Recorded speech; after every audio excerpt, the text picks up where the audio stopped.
She sat in silence. 8 signs a woman is silently struggling with the life she didn't choose. She sat in silence on the edge of the bed, fingers loosely gripping a chipped coffee mug, the steam long gone cold. Her eyes didn't move, but her mind had already wandered into places she never thought she'd end up.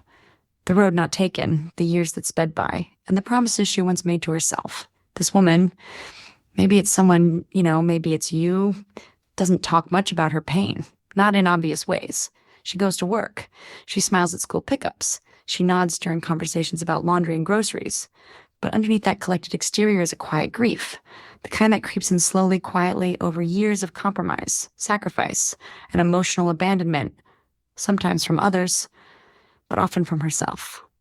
Let's talk about what this kind of sadness looks like, because it's not always tears or dramatic exits. Sometimes the most heartbreaking sadness is lived out in the quietest routines. 1, she's become a stranger to herself. She used to paint, or write, or run, or dream about learning Italian. Now, she can't remember the last time she felt excited about anything. Her days are full, but her spirit feels empty. Psychologically, this is called identity diffusion, a sense that you no longer know who you are outside of your roles: mother, partner, employee. It's common when people suppress their own desires in favor of others' needs for too long. If you've caught yourself wondering, what happened to me? You're not alone. That lost feeling isn't failure. It's a signal that your inner self is asking to be remembered, too. She downplays her emotions, even to herself. When asked how she's doing, she says, "I'm fine." Not out of dishonesty, but out of exhaustion. She's trained herself to think that expressing dissatisfaction is a sign of weakness or selfishness. She's grown up hearing phrases like, "be grateful." Others have it worse. This is a form of emotional minimization where emotions are suppressed to preserve the peace. But peace bought through silence isn't peace at all. It's just postponed pain. 3, she lives on autopilot. Her days are eerily predictable. Wake up, do the tasks, manage the household, go to bed. Repeat.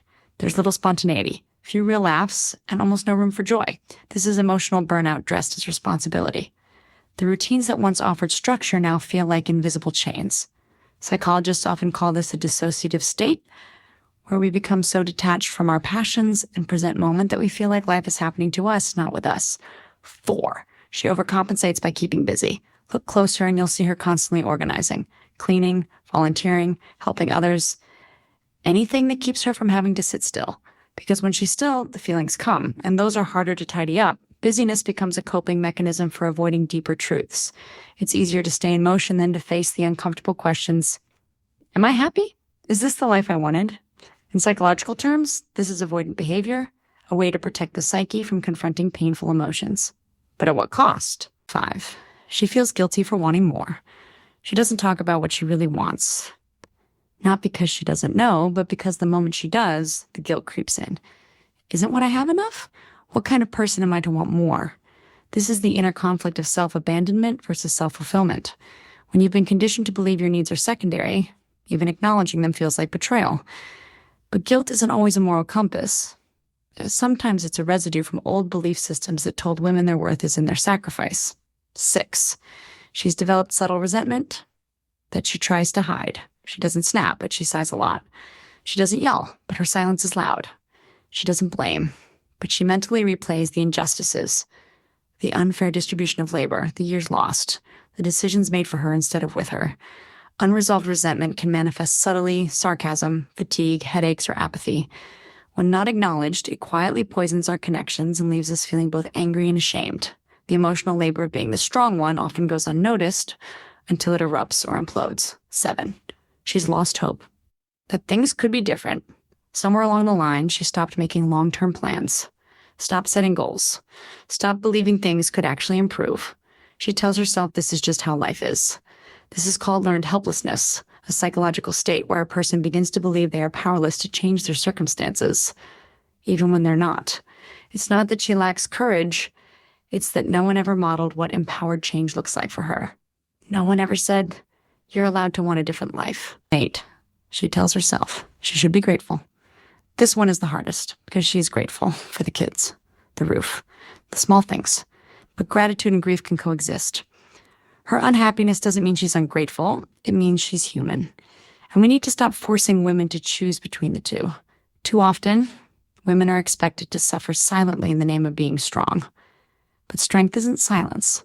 Real strength is facing your truth, even when it's messy, complicated, or inconvenient. If this feels familiar, maybe you see yourself in this. Maybe you see your sister, your friend, your mother, or your client. The truth is, many women were never taught to ask, what do I want? They were taught to ask, what is expected of me? And somewhere in that cycle, joy slipped through the cracks. But the story doesn't have to end here. Awareness is the first breath of change. Even reading this far means something inside you still hopes for more. You are not broken. You are just buried. Under responsibility. Under expectation. Under years of emotional deferral. And you deserve to come back to yourself. If this resonated, don't scroll past in silence. Share this with a woman who might need it. Comment if you felt this way. Or just whisper to yourself, I'm allowed to want more. Because you are. And that's the beginning of everything.